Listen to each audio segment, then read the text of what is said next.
Bom dia, boa tarde, boa noite, sejam bem-vindos a mais um vídeo aqui no canal. Eu me chamo Abner e hoje a gente vai treinar mais uma vez a disciplinariedade da concentração para os dados da história, né? Da organização dessas contas dessas contas de tempos que já foram apresentações para seres humanos, né? Descender, formarem, né, vidas para que nós descendêssemos dessa vida toda a repercussão de tudo aquilo que eles desenvolveram com o passar dos anos. A gente tem muitas coisas boas e muitas coisas ruins e tentamos transformar as coisas ruins em exemplos para não sermos mais ruins. A gente está falando da história do Brasil e da vinda, né? Da descoberta. A gente fala do Brasil aqui no canal desde antes, né? Do período pré-cabralino até o pré-colonial, até o pré-colonial, o colonial, o imperial e hoje a gente vai falar do Brasil República. Olha só, né?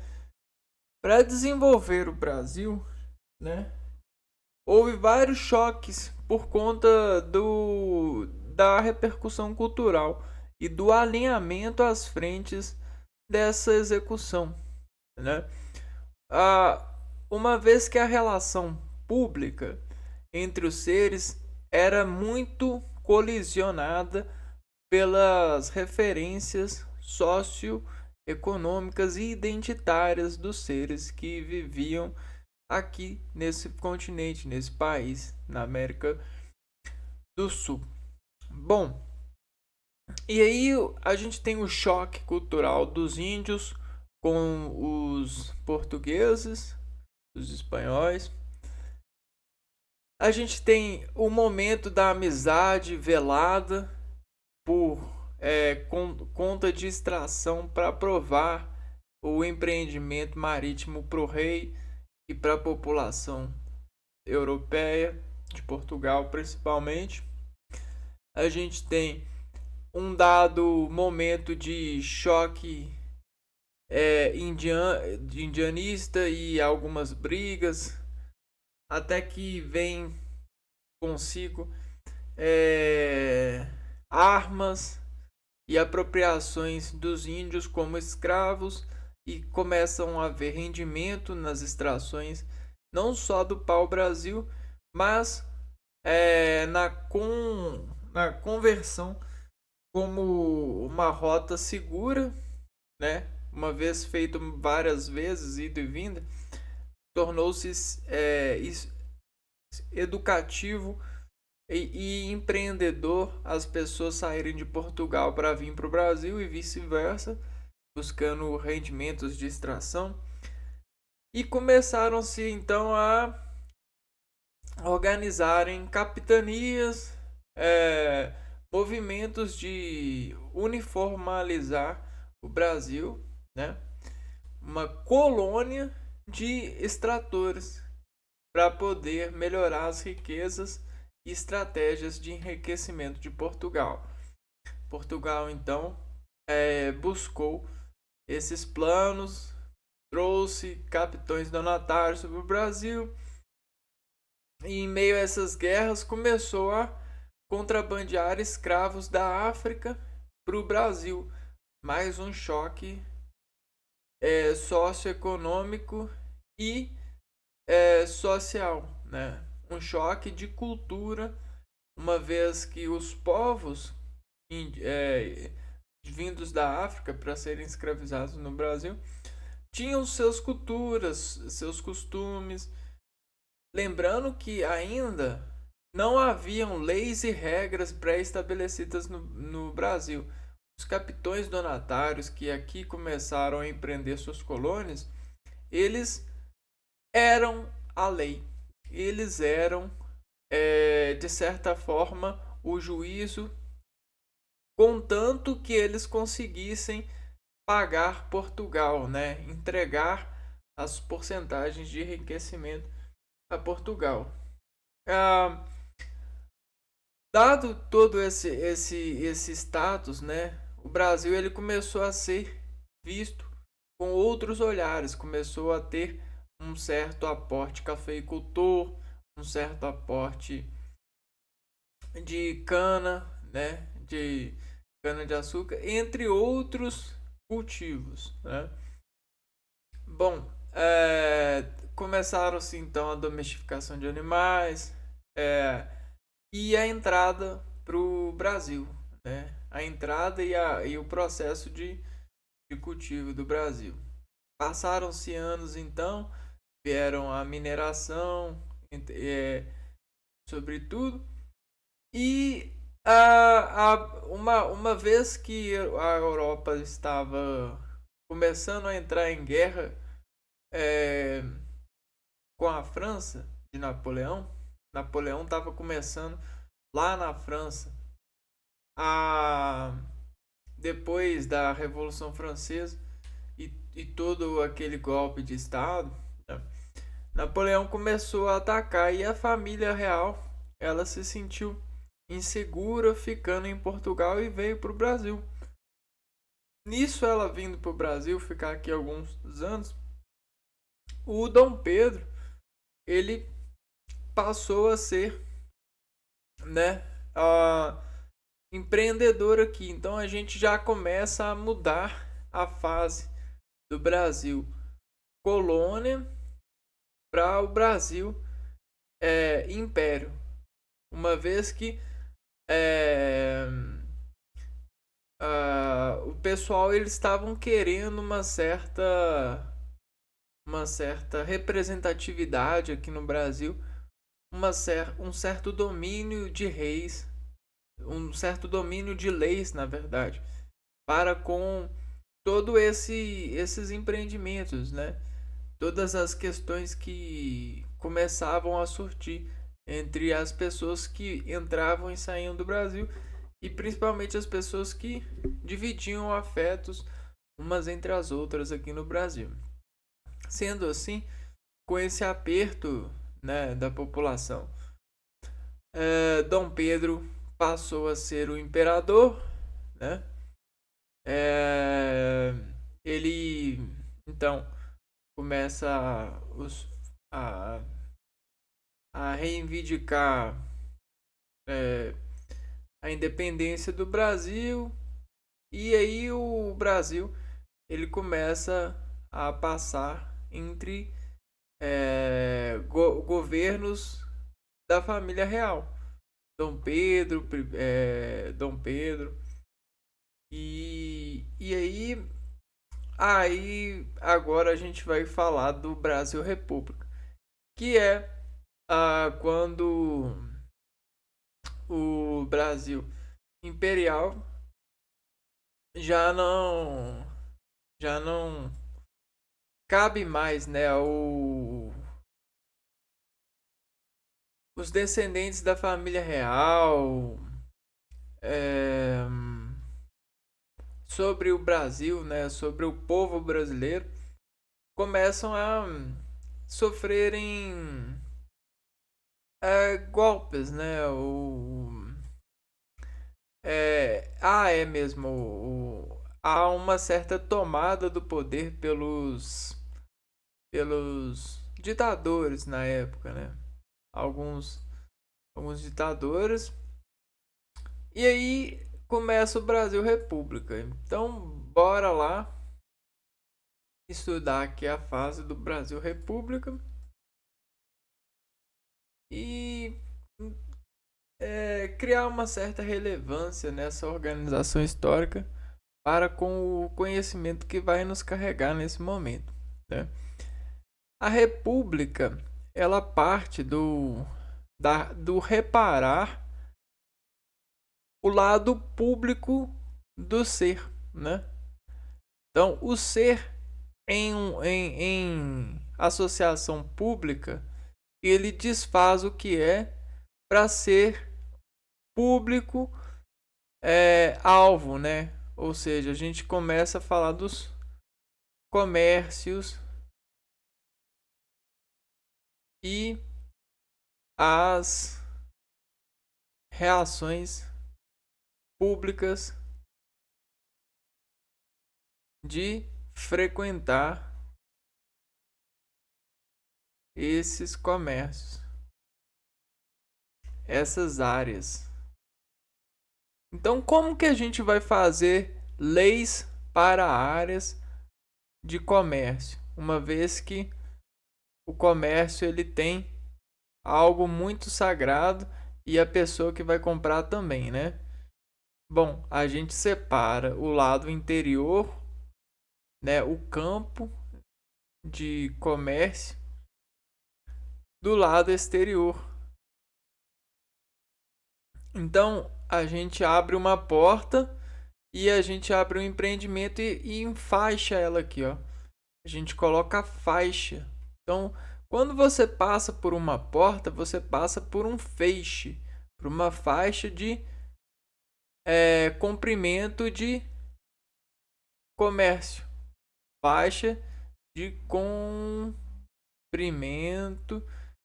de reação, de ação, comprimento de ação comercial.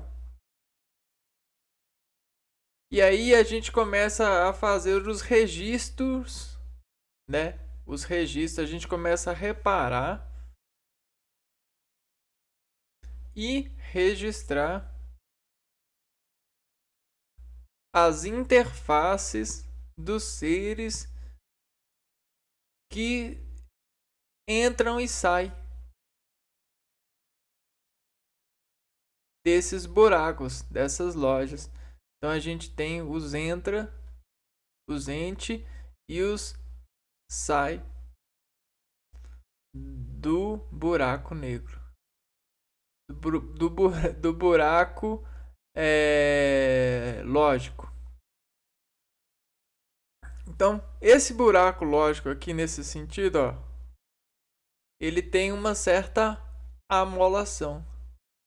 Amola de produtos.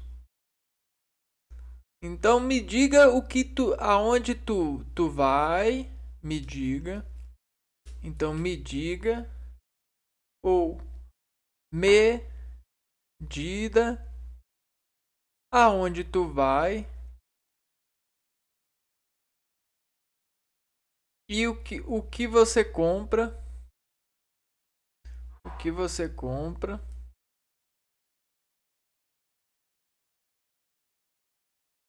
que eu vejo mais ou menos qual que é o resultado da reação de atividade sua, de atrevimento, né? Você atreveu comprar algo, você se carregou de algo, né? Você se encarregou de algo.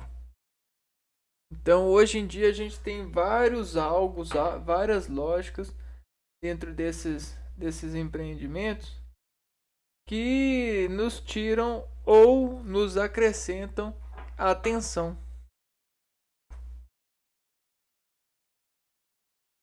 E isso é o Brasil República. Por quê? Isso aqui é o sistema político para gerenciar o ser social. Não só o ser, mas a sociedade. O conjunto de seres em associação. Beleza? Então esse aqui é o tal do jogo da velha. Me diga aonde que você vai rezar a semana hoje, né? A gente tem a segunda, a terça, a quarta, a quinta, a sexta, o sábado, domingo. E aqui a gente tem mais dois, né? Bom, Segunda, você vai aonde? O que você faz? Marca. Terça, quarta, quinta, sexta, né? E aí o que acontece nesse sistema? Esse sistema, ele meio que tenta criar criar um ritmo de comum e edificação do ser conhecido pela possibilidade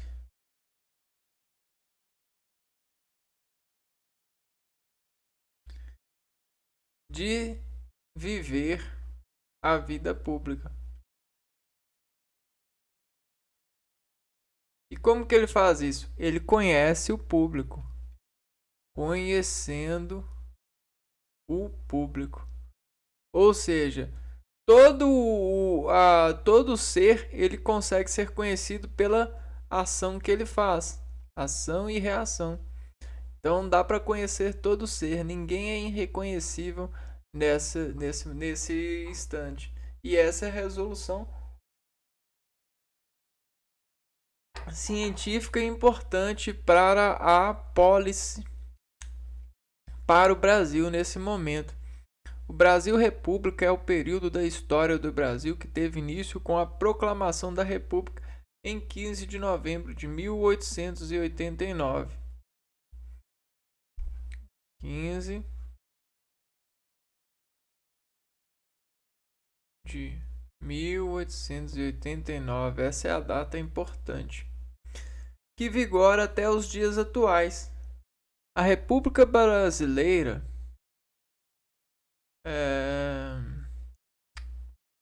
passou por diversas fases e transformações com períodos democráticos e ditaduras.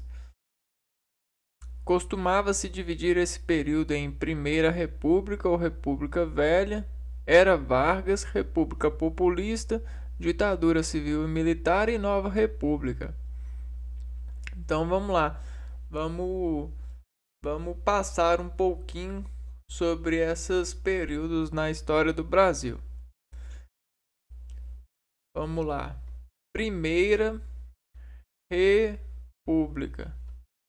Então, o primeiro planejamento, a primeira disposição de reger o lado público de si. Ou República Velha.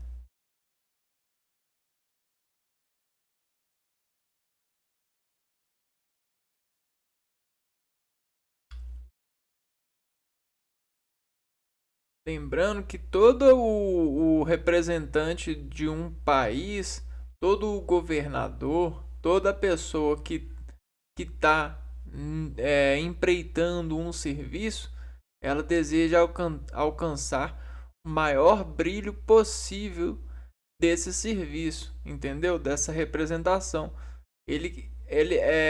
Isso é lógico, né? É claro que hoje em dia, com o passar dos anos e das repetições, a gente perde muito a vontade dos seres de fazer algo, né? Como a gente tem muitos representantes hoje em dia que só querem ser eleitos para poder ganhar o salário alto, né? Mas antes não. A gente sabe que o representante ele conseguia ver da sua performance inovações no Brasil, melhorias que de certa forma seriam vistas pelo mundo inteiro com o passar dos anos. Então, vejam bem, após a proclamação da República no Brasil, instituiu-se imediatamente um governo provisório, chefiado por Marechal Deodoro da Fonseca, que deveria dirigir o país até que fosse elaborada uma nova Constituição. No dia 24 de fevereiro de 1891, foi promulgado a segunda Constituição brasileira e a primeira da República. No dia seguinte à promulgação da Constituição, foram eleitos pelo Congresso Nacional o primeiro presidente e o vice. O período da Primeira República no Brasil é marcado pelo coronelismo. Coronelismo.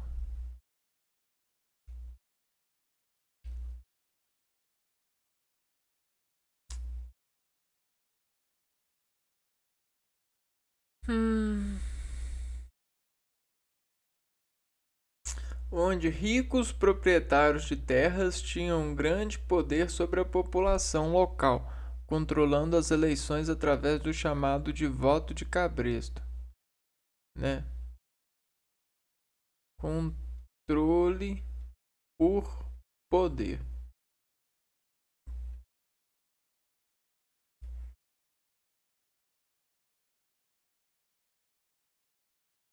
É, a base da economia era a agricultura, tendo o café como principal produto de exportação, com destaque também para a exploração do cacau na Bahia e do látex na região norte. Também foi o período de primeiro grande avanço na industrialização no Brasil, tendo como consequências o surgimento de classe operária e a aceleração da urbanização. Surge classe operária e aceleração da urbanização.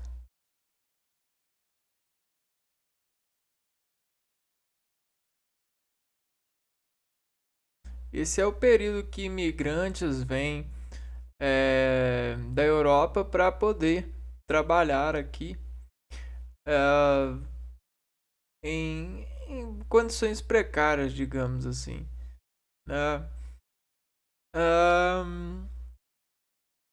Acelerando de certa forma a urbanização. O coronelismo ele é uma atitude muito cruel dos grandes proprietários de terras, porque ah, não tinham conhecimento, né, é, das várias formas de socialização, né, de comercialização, de negociação com as pessoas, né, porque utilizavam do poder e da chantagem, né? Então, por mais que você queira falar que as pessoas eram ruins por aceitar a chantagem, você precisaria de ter compreensão do sentido do que é chantagem, né? Então, ser chantageado é algo muito sério e às vezes não dá para escapar de uma chantagem, principalmente quando não tem segurança e nem lugar para onde correr da chantagem, né? A exposição ela é nua e crua, né? Ou seja, se o grupo que você frequenta, se o seu grupo de amigos aceita a chantagem, você não, você tá fadado a ser é, não desprivilegiado só, mas a sofrer consequências muito severas. Então esse coronelismo, ele ele é de certa forma um prejuízo no sentido do conhecimento da população sobre a capacidade de pensar no desenvolvimento do Brasil. O coronel ele tinha as suas preferências na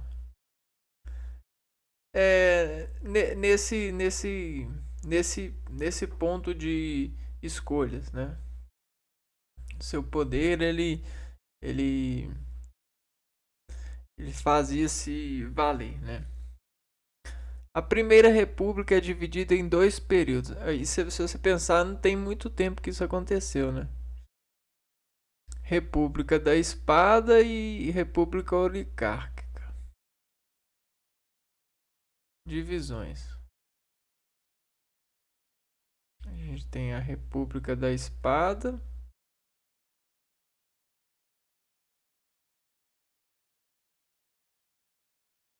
A República da Espada foi a inicial de 1889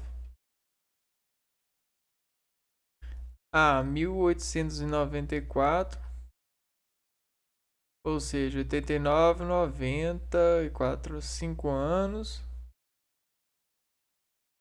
Em virtude da condição militar dos dois primeiros presidentes do Brasil, o Deodoro da Fonseca e o Floriano Peixoto. Então, esses são os dois primeiros presidentes. O Deodoro da Fonseca, que governou o país em 1891, e o Floriano Peixoto.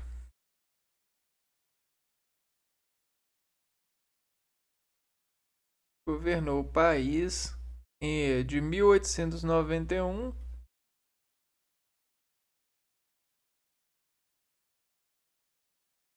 a 1894.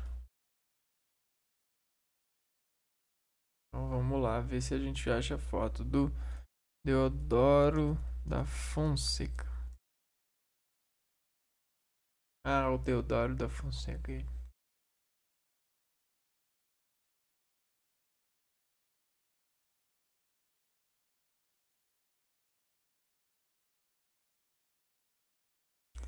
Seu Deodoro da Fonseca em 1891. Agora a gente vai ver o Floriano Peixoto. O Floriano Peixoto em 1894.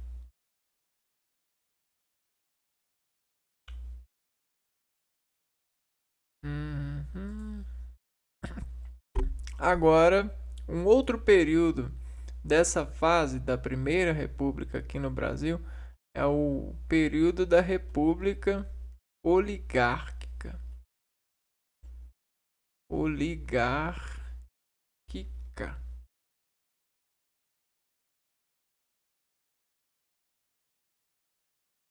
É uma fase que ocorre de 1894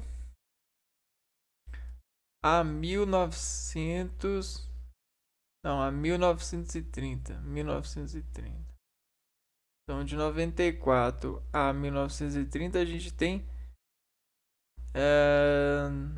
36 anos, né? Durou o período oligárquico.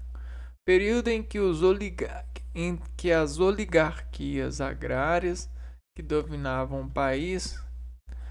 Oligarquias. O que são oligarquias? É caracterizada por um pequeno grupo de interesse ou lobby que controla as políticas sociais e econômicas em benefício de interesses próprios. Então é um grupo de agricultores, um grupo de senhores, né, que conseguiam, de certa forma,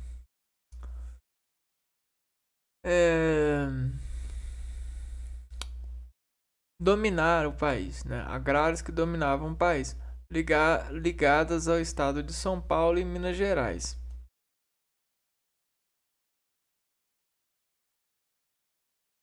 A gente tem o período, a República de São Paulo, as oligarquias de São Paulo e as oligarquias de Minas Gerais.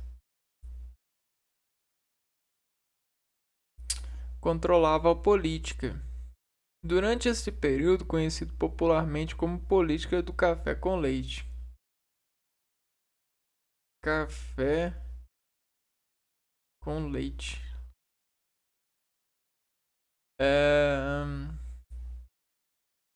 Eles dominaram a política.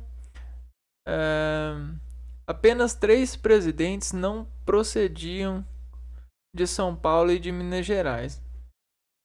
A supremacia política das grandes oligarquias só terminou com a Revolução de 1930. Então, fim com a Revolução de 1930.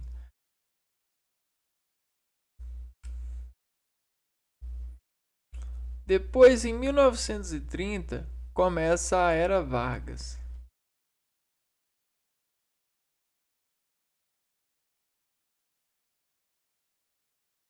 Que vai de 1930 a 1945. Período em que o chefe do governo brasileiro era o gaúcho Getúlio Vargas. Essa fase é subdividida em... A gente tem o gaúcho, importante dizer, Getúlio Vargas no poder. Vamos ver a foto dele? Vargas.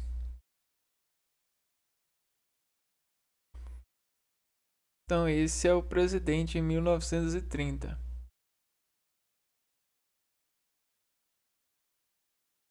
Posando para revistas, para mídia.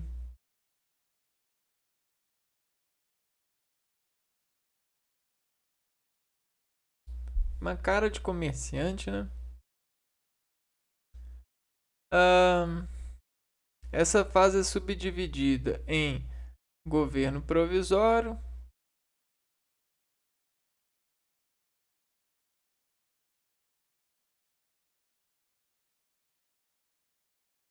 de 1930, que vai de 1930 a 1934, governo constitucional,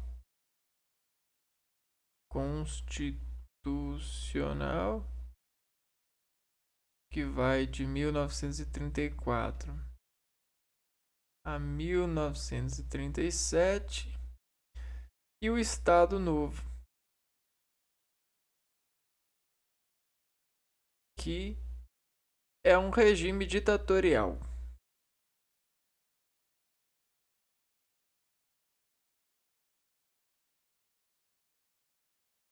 De 1937 a 1945. Então, o que é um regime ditatorial?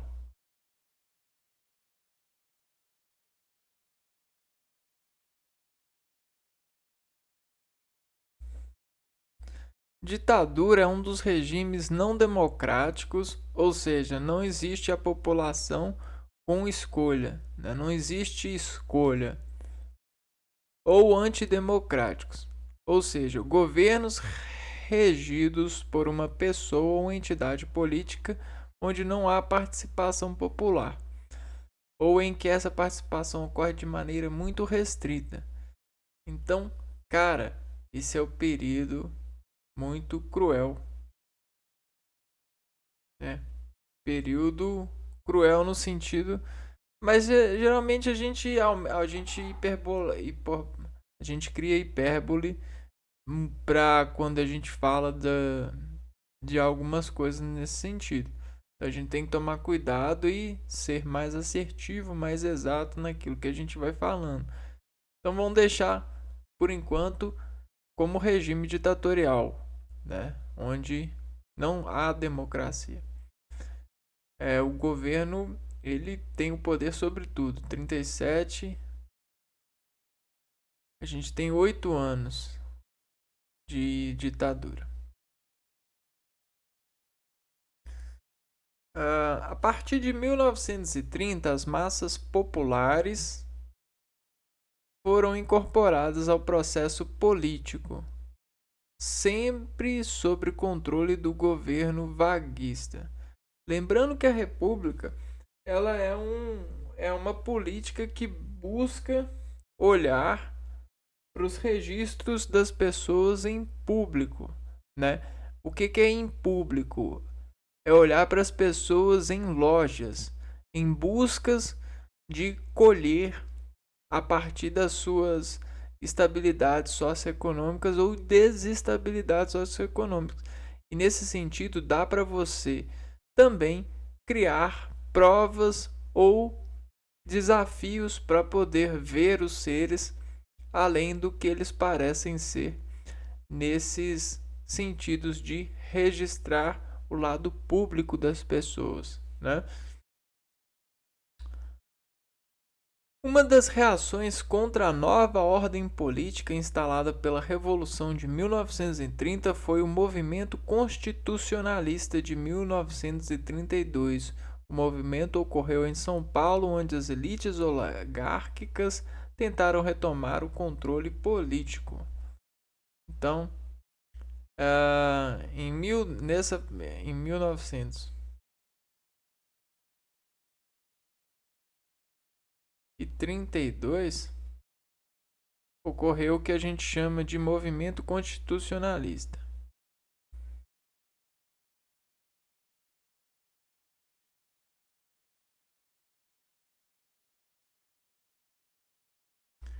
E o que foi esse movimento constitucionalista? Foi a elite, ou seja, os grandes proprietários de terras, oligárquica, de São Paulo,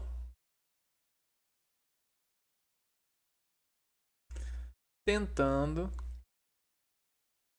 retomar o poder, que dividia com Minas, né? Na Primeira República. O movimento ocorreu em São Paulo, onde as elites oligárquicas tentaram retomar o controle político. Em 1933, Getúlio Vargas promoveu eleições para a Assembleia Constituinte, que promulgou a nova Constituição em 16 de julho de 1934. Então, 16 de julho de 1934, Getúlio Vargas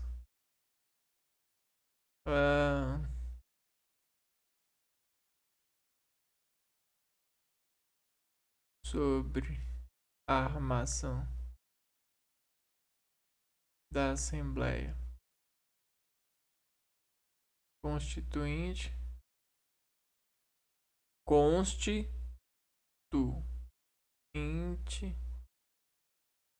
entre, né? Entrou, constatou por entrar, né? Constatou por entrar. Exterior, interior. Constatou por entrar nesse buraco, nessa necessidade social. E aí Getúlio Vargas, sobre a armação da Assembleia Constituinte, lançou uma nova Constituição.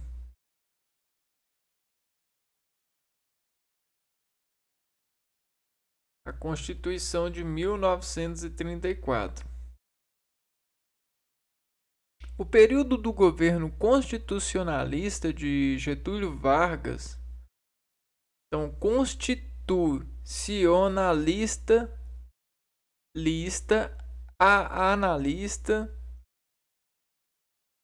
consta em ti tu acionar, né?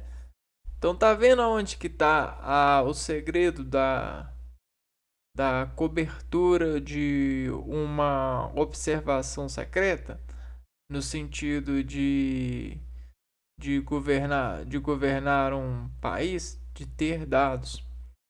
É isso, dados secretos são mais ou menos a interface das pessoas em conjuntos de semelhança sobre o capital e a aquisição de capital para se manterem em estado de equilíbrio com o passar da vida. Isso é pré-ver a ação. O período de governo constitucionalista de Getúlio Vargas foi uma fase marcada pelo choque de duas correntes ideológicas. A ação integralista brasileira.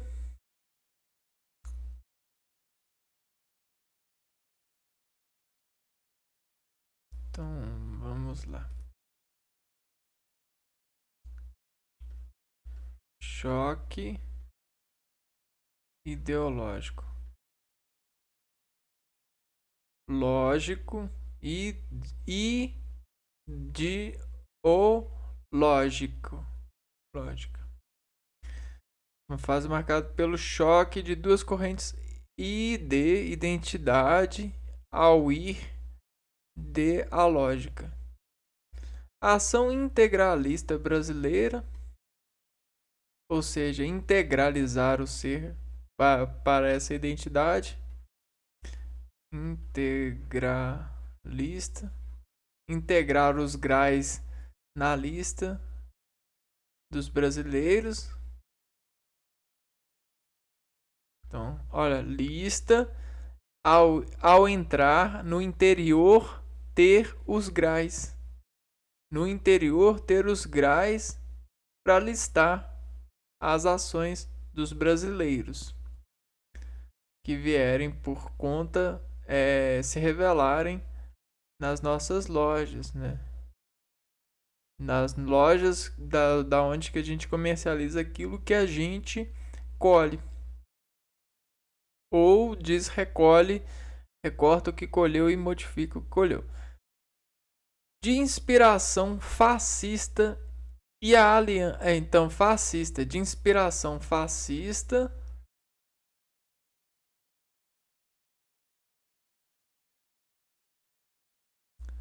E a Aliança Nacional Libertadora. A aliança. Então, se você olhar ali, vai ter uma ânsia. Aliança. É mais ou menos assim. Aliança Nacional Libertadora. Nacional. Então, na onda acionar, vai acionar-se de novo, né? Como se estivesse pesando no pedal de uma visão libertadora. Libertadora. Aliança Nacional Libertadora, ANL. Movimento da Frente Popular de Orientação Socialista. Então, a gente tem a socialista. Socialista.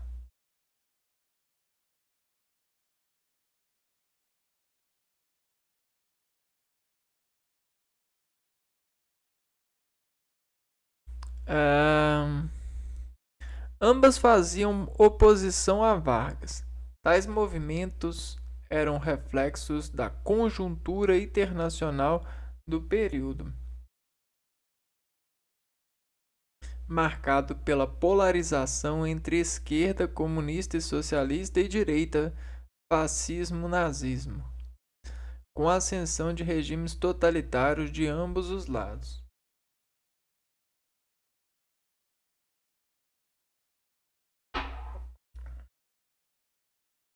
Então eles refletiam esses movimentos aqui, ó, eles refletiam coisas do exterior, da Europa, da América do Norte.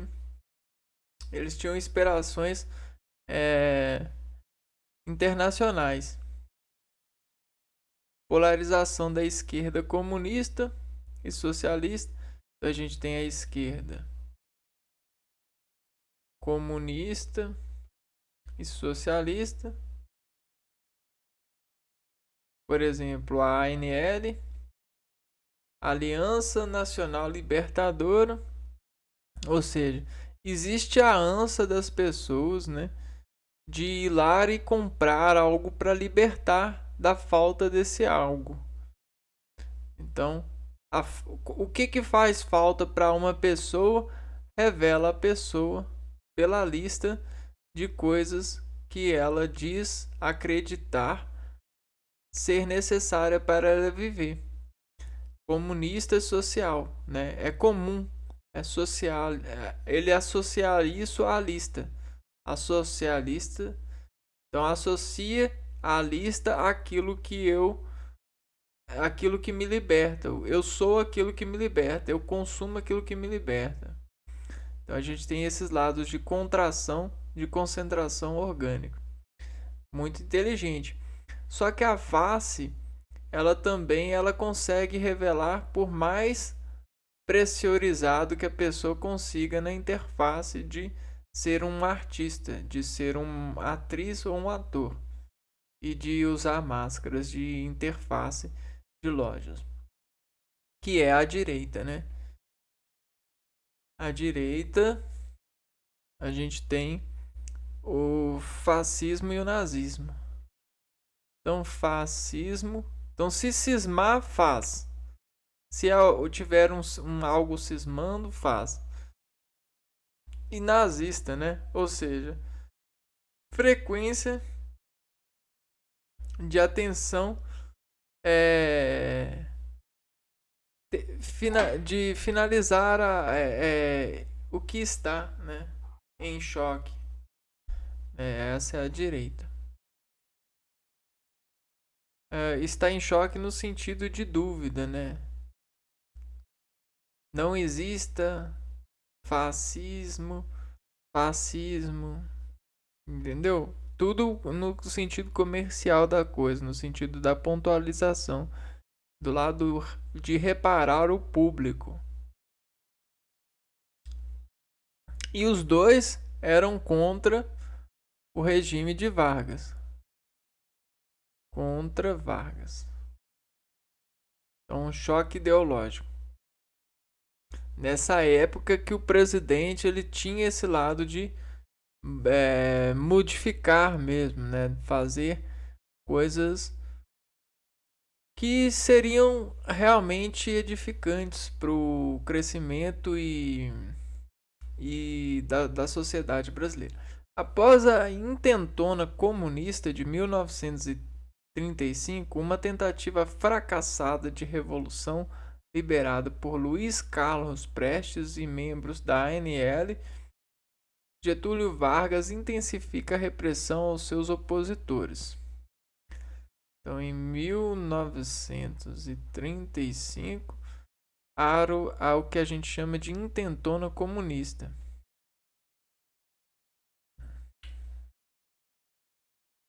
Comunista são os esquerdistas, né? Comunista, a esquerda. A ANL. Aliança Nacional Aliança Nacional Libertadora. Não é isso? Aliança Nacional Libertadora. Não, a ação. A Aliança Nacional Libertadora, é isso.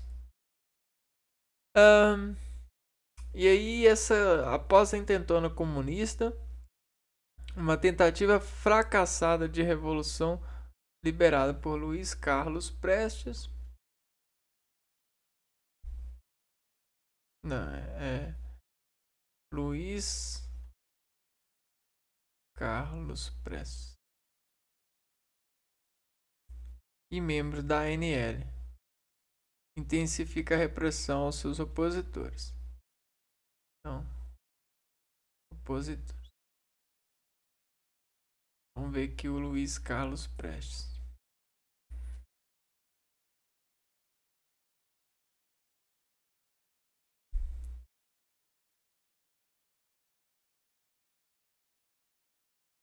O Luiz Carlos Prestes aqui, ó. Em 1935, aproximadamente. Prestes.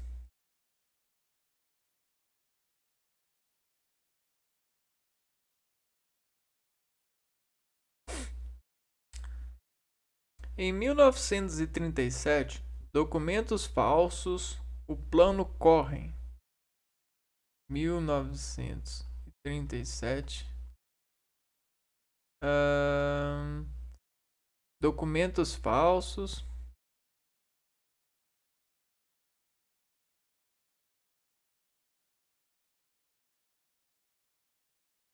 plano corroem, correm, corroem, foram usados para forjar uma ameaça comunista. Este foi o pretexto para o fechamento do Congresso, cancelamento das eleições presidenciais e a anulação da Constituição de 1934, dando início ao Estado Novo. Caraca! Então essa foi uma ameaça comunista sofrida por Getúlio. É por isso que o Getúlio escreve uma carta lá falando: eles não vão, né, me vencer assim como a ameaça comunista. Este foi o pretexto para o fechamento do Congresso, cancelamento das eleições, fecha Congresso, cancela as eleições, porque ele poderia ser reeleito, né? Eleições.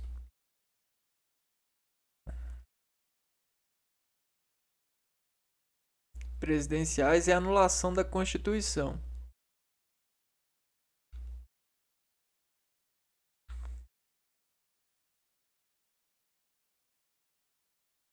Mas será que foi ele mesmo que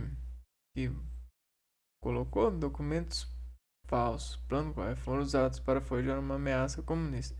Ah, de 1900 de... Então, então eu acho que é isso mesmo, Estado Novo. Então isso aqui foi uma coisa feita para o Getúlio Vargas continuar no poder, se eu não me engano, né? O plano corre. Vamos continuar aqui a história. Começa o Estado Novo. No mesmo dia do golpe foi outorgada a nova Constituição brasileira inspirada na Constituição polonesa. O período do Estado Novo, então, foi outorgada a nova Constituição brasileira.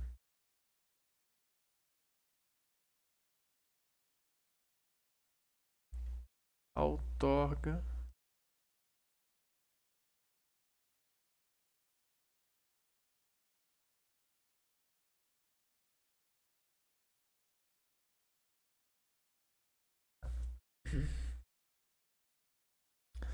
O período do Estado Novo é marcado pela extinção dos partidos políticos e das eleições, pela censura e perseguição aos inimigos do regime e pela construção da figura de Vargas como líder carismático. Então, apelo.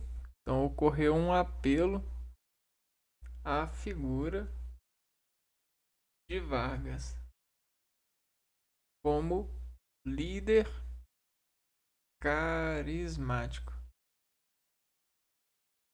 Queria transformar o Brasil em China, né?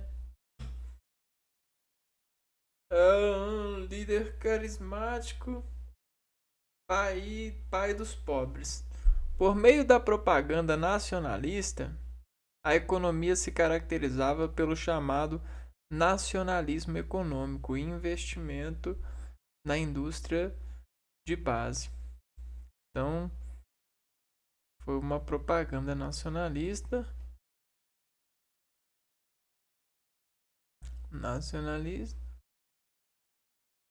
E se deu certo é porque a população não interviu, né? Os poderosos não interviram. Se esse golpe deu certo, né? Pode ter certeza.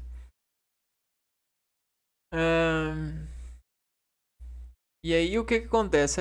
A economia se caracterizava pelo chamado nacionalismo econômico.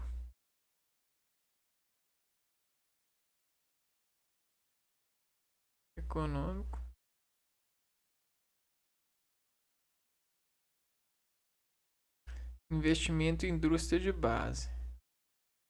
Começa então o investimento em indústrias nacionais, né? De base.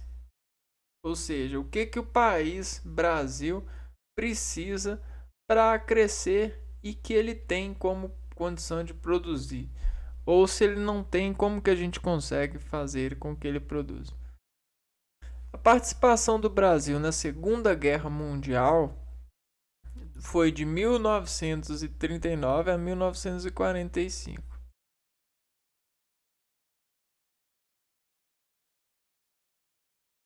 Então,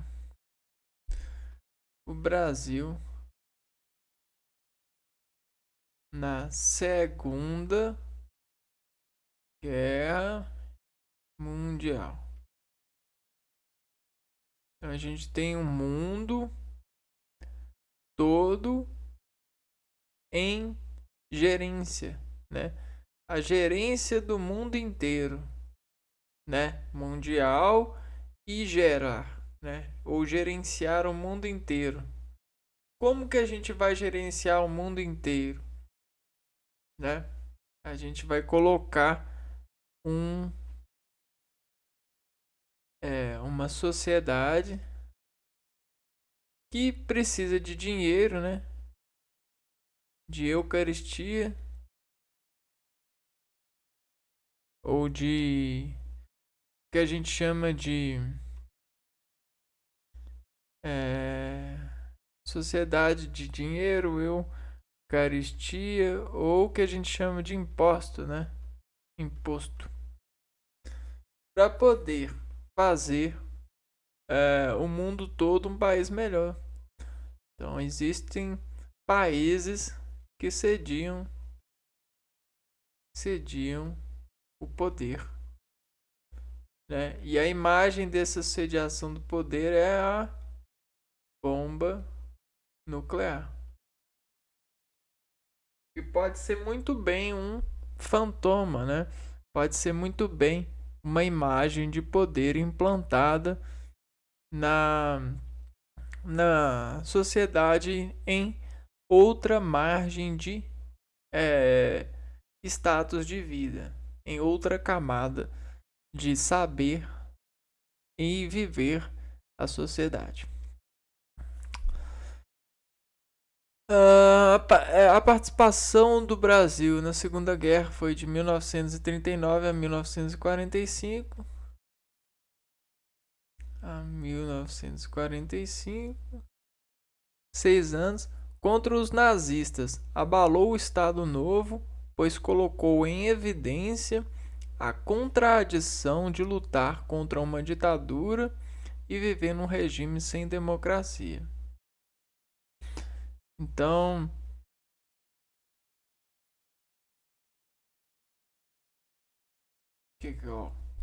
contra os nazistas, abalou o Estado Novo, que é o período esse período, pois colocou em evidência,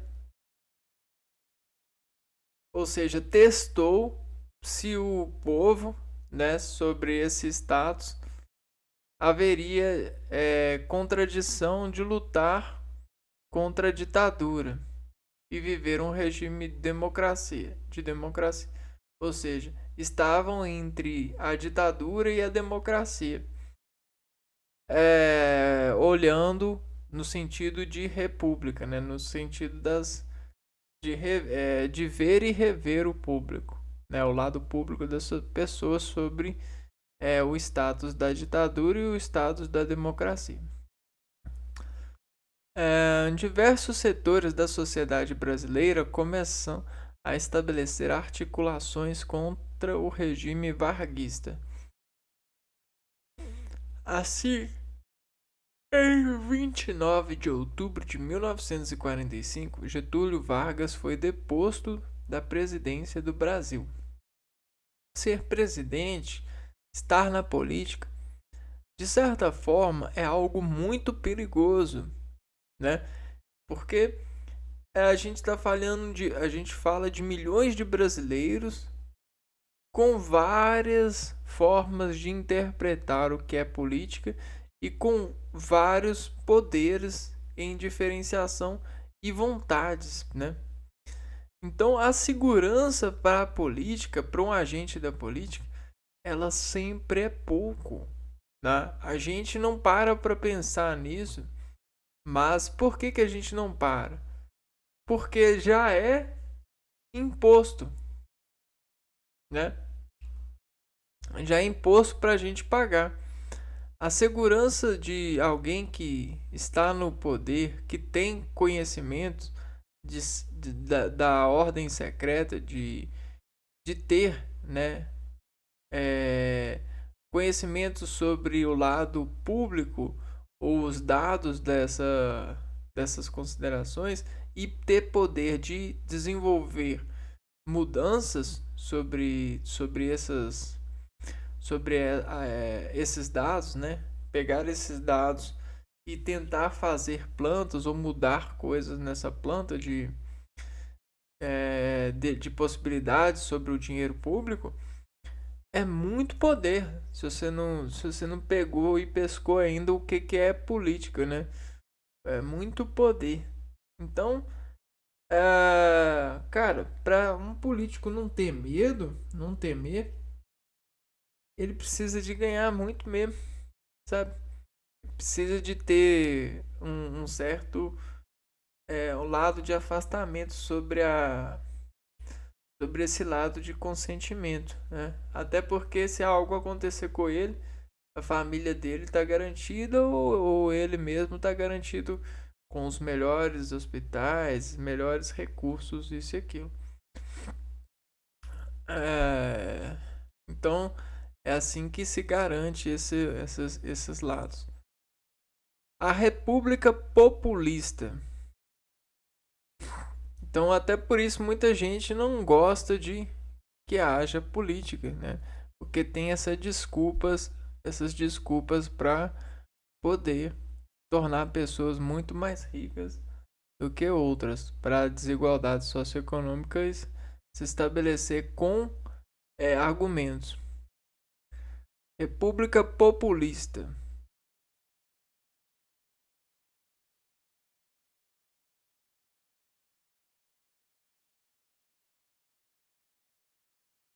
Agora a gente vai sair da Vargas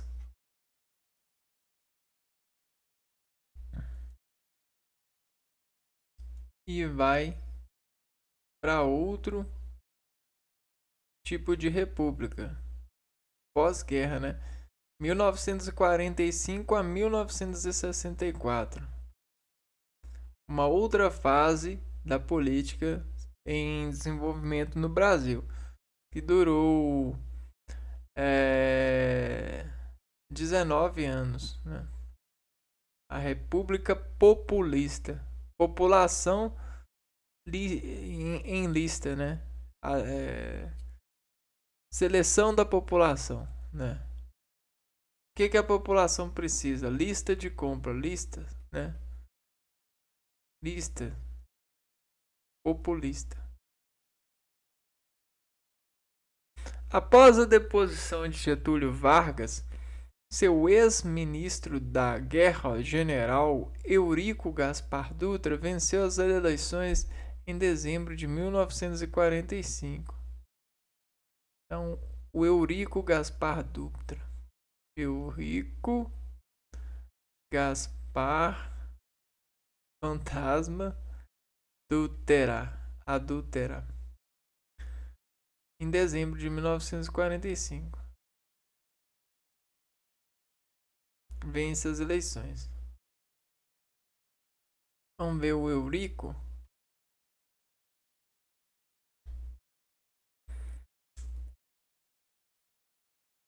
Presidente pós-Vargas. Ao Eurico Gaspar Dutra. Em 1945. Ou 1946, né? Em 18 de setembro de 1946, foi promulgada a Quinta Constituição Brasileira. E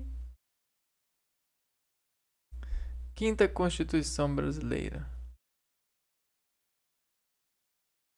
Promulgada. Quinta Constituição brasileira. Então, Vargas teve 2 constituições, né? E aí, a 5ª Constituição brasileira vem em 1946. Essa carta, que garantiu os direitos civis e eleições livres, iria reger a vida do país por mais de 2 décadas. Direitos civis e eleições livres. Direitos civis. Opa, que bom, né? E eleições livres. O que a pessoa precisa ter em consideração é que o eleito, o agente em especialização para entrar no sentido político desse cargo, desse estudo,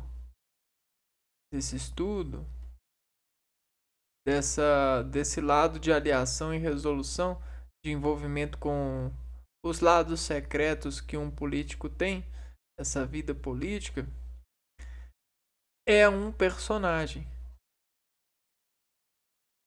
E um personagem, ele não é um ser vivo. Ele é uma personificação de um ser vivo, né? Então, personagem não é você, não é um ser vivo. Ele é uma personificação de um ser vivo.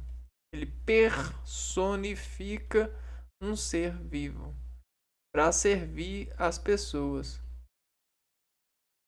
Então, se a gente quer servir as pessoas na vida pública, a gente pega a lista e faz a média da lista do tipo das pessoas. E a gente pega dessa média e faz um ator que vai morar na mente de equilibrar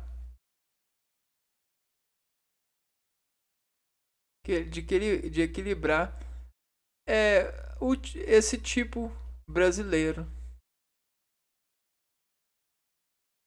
Então a gente tem vários tipos de média, né? Esses tipos de média são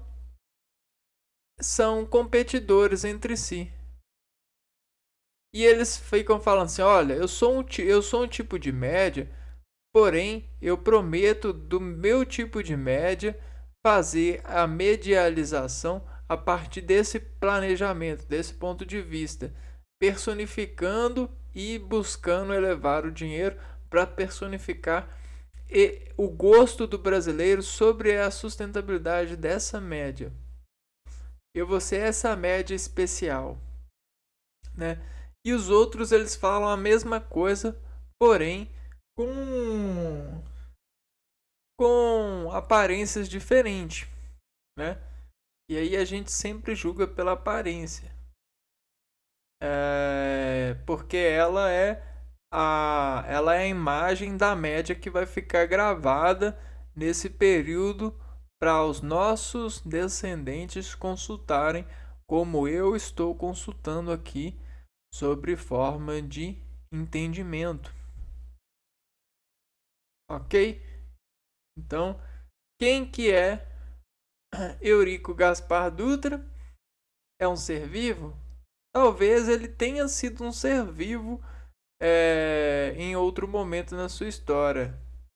Mas em 1945, em dezembro de 1945, ele deixa de ser um ser vivo, ou ele passa a ser, além de ser um ser vivo, um ser que vai personificar a média de dados na artificialidade da República, de reparar o público, para ser um ator público que intermedializa em imagem e consideração o status que as pessoas desordenam ser sobre acessibilidade, né? Sobre os parâmetros que é ser brasileiro, que é vestir-se de brasileiro, na artificialidade de tomar carga para essa concentração, para essa edição política. Uma vez que isso tudo é consideração, uma vez que se não fosse toda essa história e essa nossa associação de trabalhar a lógica disso, de desimpulsionar-se por essa lógica, né, por organizar sentido e aguardar esse lado secreto disso, a gente poderia considerar qualquer coisa, né? Poderia ser qualquer coisa se não fosse esse lado de ser isto, né?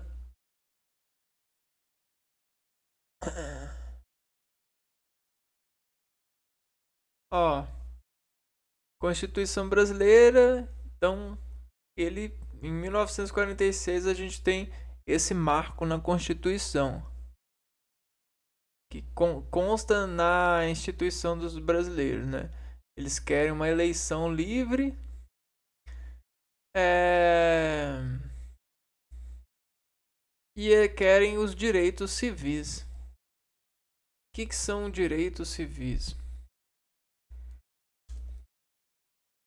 Muita gente diz que sabe, mas sabe entre maioneses, né? Entre manteigas nipão. Direitos civis são conjuntos de leis e normas que visam garantir a igualdade, a liberdade e o patrimônio dos cidadãos. Então, quando as pessoas forem na República olhar o atendimento das pessoas em domínio público, elas vão trabalhar os sistemas de atendimento para ver o quanto de igualdade e discriminação tem desses atendimentos, desses lados públicos, e vão trabalhar esteticamente, educacionalmente, para que haja melhor organização dos seres para lidarem com essa garantia civil da igualdade, tratando desde cedo na escola a organização das pessoas para que haja a garantia desse direito.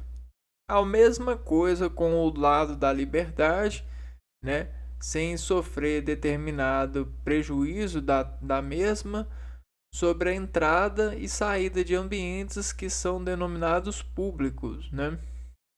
Ou seja, você não vai ser, de certa forma, isso precisa de ser laudado, né? O quanto liberdade as pessoas têm. Por mais que existem sacaneadores desse lado, desse sentido de liberdade, ou seja, a gente tem pessoas com tendências de libertinagem, né? Por exemplo, a pessoa está em condições precárias, mendigos, entrando em lojas que esperam lógicas das pessoas que entram por estar em ambiente público. Só que a pessoa entra, mas ela é ilógica. Ela entra sem condição de comprar e nem mesmo trabalhar uma dúvida. Então tem várias coisas nesse sentido. Isso tudo é investigado também. Porque os brasileiros eles querem a liberdade, né? Então eles se fazem de imposições, pagam impostos para poderem ser livres. Embora existem também esses domínios de saber o que é liberdade e são trabalhados pelo lado político na República, na reparação do público. E o patrimônio dos cidadãos, né? Os cidadãos eles podem ter os seus patrimônios. É direito do cidadão ter patrimônios, né?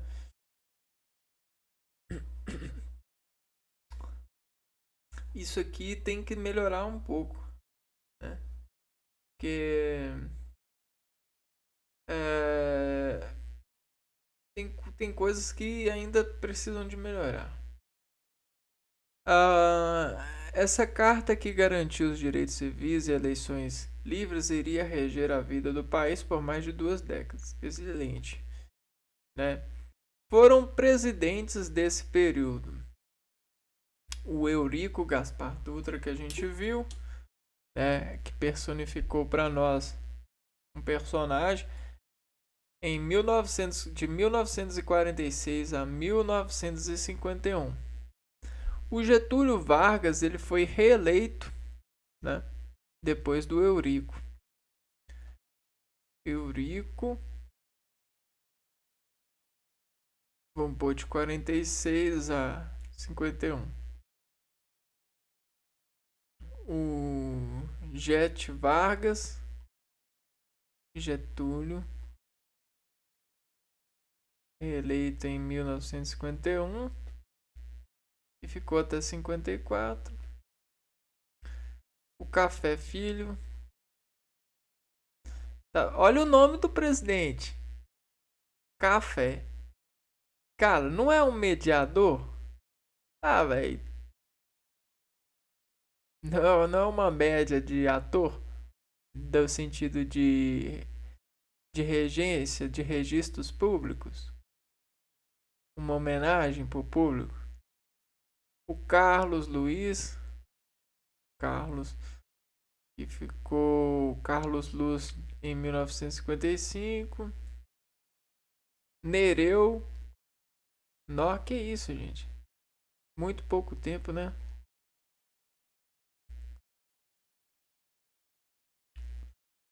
O Juscelino.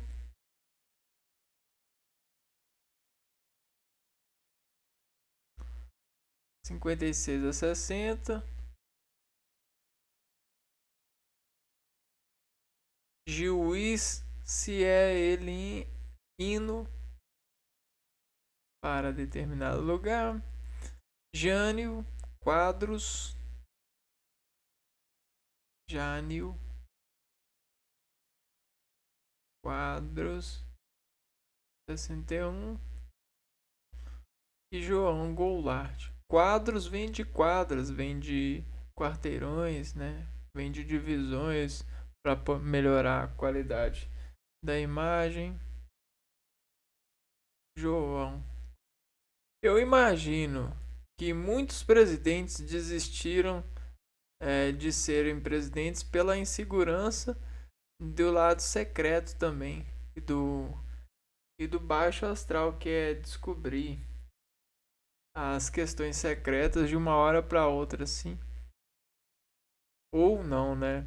Ou são de famílias também, que já vieram sendo preparadas pelo partido, pela família. João Goulart ficou de 61 a 64. Então, esses são os anos e os presidentes. Getúlio Vargas venceu eleições de 1950, 5 anos após ser derrubado do poder. Com sua política nacionalista, recebeu o apoio das classes populares.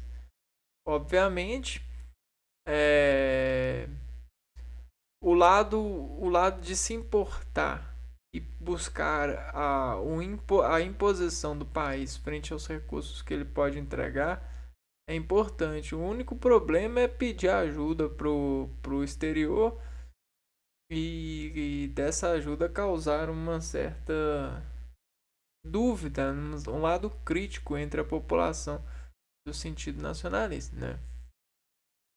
Dos setores da burguesia e dos grupos políticos ligados ao trabalhismo e a parte do exército e de parte do exército.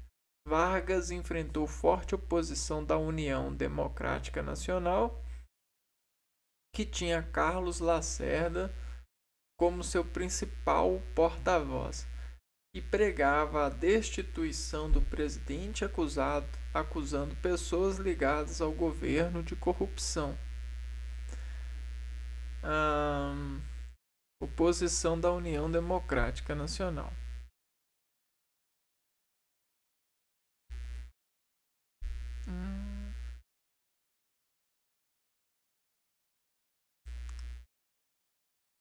Da União Democrática Nacional.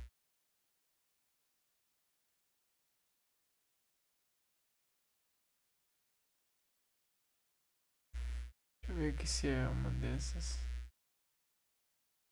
Não, nenhuma dessas duas. É a União dos Democráticos, Democrática, cara, atica, denominador na cara, atiçada, nacional, união, ion, a onda acionou pela onda a cara e tenta domar a atenção desse denominador, dessa substância, unindo-se a ela. União de marca, de máscara nacional. Vamos ver. Oposição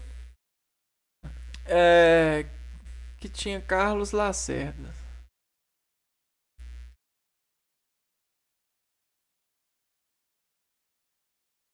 como seu principal porta-voz. Pregava a destituição do presidente, acusando pessoas ligadas ao governo de corrupção.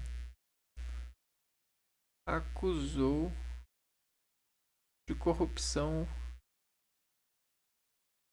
o governo de Getúlio. Então, essa corrupção, né? A gente vem de frequência, vem de onda. Ruptura é romper, né? Você tem romper é isso aqui, ó. Romper a armação. Então é uma ação que buscava romper a armação, né? A armação política, a armação que era de acordo político. Isso é corrupção. Vargas também era acusado de pretender instalar uma república sindicalista no Brasil. República, repara na pessoa, se indicar a lista. Então não é para olhar para todo mundo, é só se houver indícios na lista, né? Só se indicar na lista para olhar, ok? Aí você olha para a pessoa. Diferente, né? Vamos aqui, ó. Sindicalista no Brasil. Regime semelhante ao que Perón havia instalado na Argentina. Com o crescimento da oposição a Vargas, mesmo entre setores que antes o apoiavam e a escalada de acusações, incluindo de envolvimento no atentado contra Carlos Lacerda, a crise do governo se agravou. Em decorrência disso, Getúlio Vargas cometeu suicídio em 24 de agosto de 1954.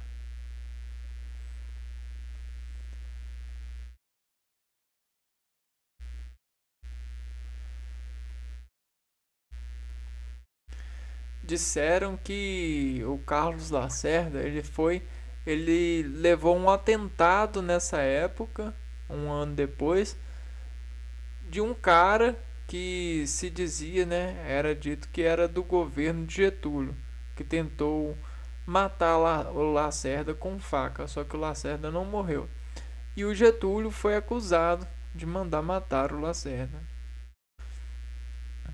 Ele cometeu suicídio em 1954 e assim saiu do poder da sua reeleição. 1954.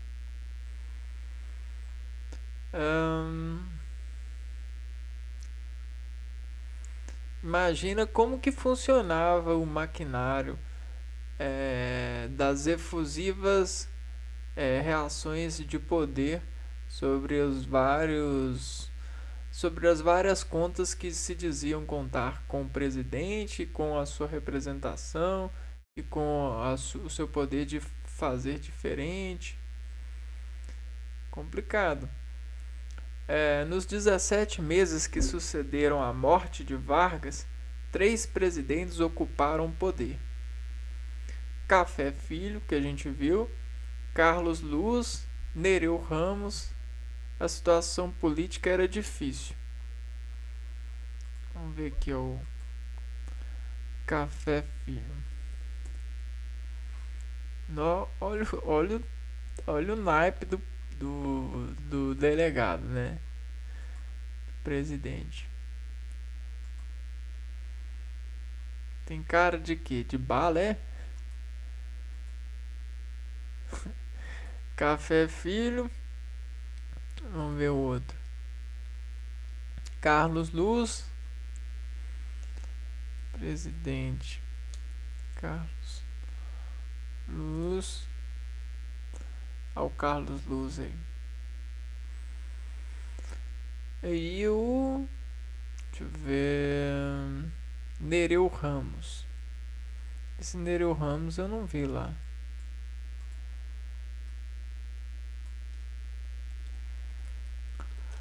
Não era eu, Ramos. Não era eu em algum Ramos? Em alguma nota? Esse aqui parece o primeiro da classe, né? Então vamos lá, vamos ver aqui. Café Filho governou de 54 a 55, depois da morte de Getúlio. O Carlos Luz governou somente em 55 e o Nereu Ramos de 55 a 56. Esses foram os presidentes. Em 1955 houve novas eleições para presidente. Juscelino Kubitschek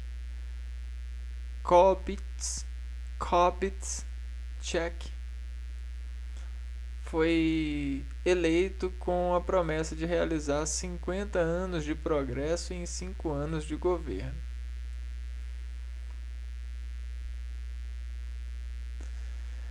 Cinquenta anos de 50 anos em 5. Juscelino Kubitschek. O negócio do check não é isso aqui, ó. Você tem uma lista e aí você vai escrevendo.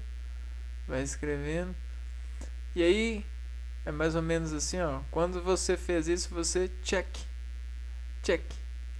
Não é mais ou menos isso? Então é uma estrutura de organização para pessoa, né? Kubitschek. Sua administração foi marcada por obras de grande repercussão, entre elas a construção de Brasília, a nova capital do Brasil, do país. Construção de Brasília. Então, Brasília já estava construído. O que ele fez? Ele começou a armar esse terreno com construções civis que eram fundadas na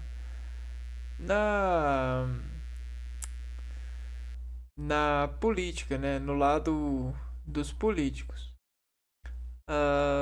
de 55 a 60.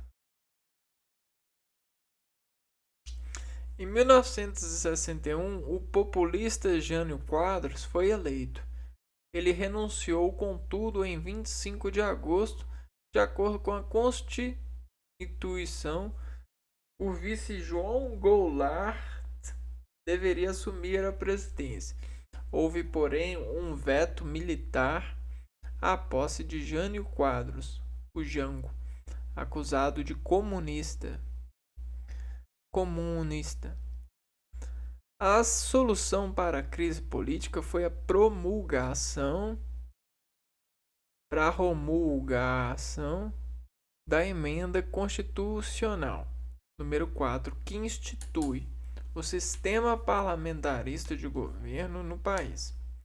A emenda limitava o poder do presidente. Então, João Goulart, empossado em 7 de setembro de 1961, colocava em prática uma política nacionalista, um plebiscito realizado em 1963, determinou a volta do regime presidencialista. O que é um regime presidencialista?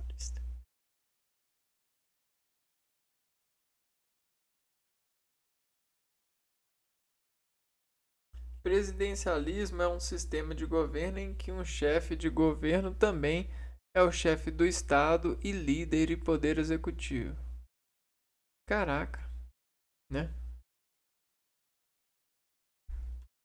Então, em 1961, João Goulart. Então, com a mudança de presidente em 1961, Jânio Quadros foi eleito, mas ele renunciou. Então, Jânio é eleito em 1961 e renuncia. Esse é o pré-plot. Houve, porém, um veto militar à posse do Jânio Quadros. Jango, acusado de comunista,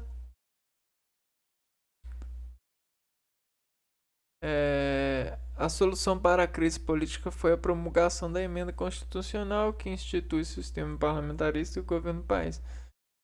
Limitava o poder do presidente. João Goulart empossa em 7 de setembro de 61 e coloca em prática uma política nacionalista. Um plebiscito realizado em 63 determina a sua volta ao regime presidencialista.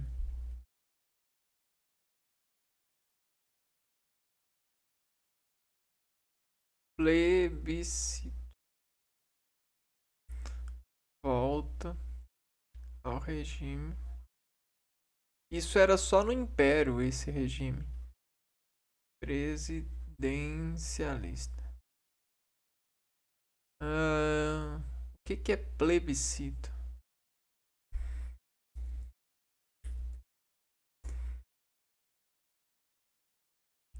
Plebiscito é referendo, são consultas ao povo para decidir sobre a matéria de relevância para a nação. Caraca. Esse é o povo brasileiro, né? Em 31 de março de 64, um golpe militar contra o governo derrubou João Goulart. Em 9 de abril foi promulgado o Ato Institucional número 1, que dava amplos poderes ao alto comando militar. Ixi. Então, em 1964, um golpe militar contra o governo.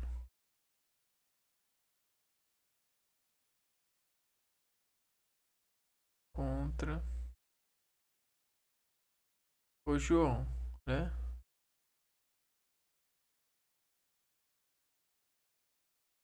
Goulart. Levando pro lado pessoal mesmo, né? Contra o João Goulart, coitado. Em 9 de abril foi promulgado o Ato Institucional 1. 9 de abril de 1964. Ato Constitucional número 1. Não, é ato institucional.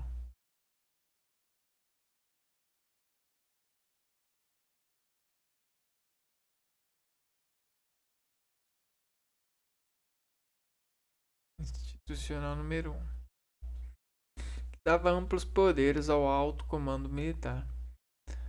E aí, eu acho que vamos ficar com essa história, o resto da história, para um próximo vídeo, né? Eu já vou fechar esse vídeo porque eu já estou cansado. Mas que doideira, né? História, política, reparo de população, necessidades da população, mediação de poderes, personificação dessa remediação, né, para que todos saibam quem é o poder, testes de acepção midiática, de acepção pública. Uma vez, novamente, o poder, o exército, só toma o poder, só há essas mudanças quando o público permite, quando a população permite, porque a população ela sempre é mais forte do que o poder. Geralmente é um jogo de cartas onde existe um blefe por trás do poder público, do poder político, onde eles fazem um show, né, uma imagem, uma ceninha que contamina todo o resto, né, que desembaraça todo o resto a partir da transmissão midiática, do lado de acesso à informação. Então, isso é cirurgia de liturgia.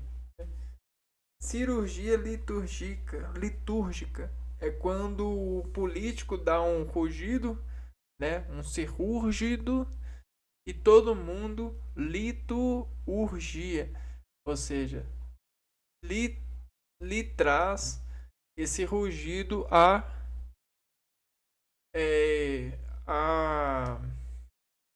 obediência, né? A observação. Então, liturgia, litu e urgirei também, né? Então é essa questão de exemplos, né? Se tu fizer, eu tomarei o exemplo de fazer, ou o não exemplo, né? A gente continua então no próximo vídeo falando desse período Brasil República, né? Bom, lembrando que tudo um dia já foi bem selvagem e que a gente tem heranças selvagens em nós, né? Para não sermos selvagens, a gente tem que olhar para exemplos de nós que lutam contra o lado de nós selvagem. Então é basicamente nessa frase que a gente termina o vídeo de hoje e a gente se vê no próximo vídeo. Um abraço para vocês e fui!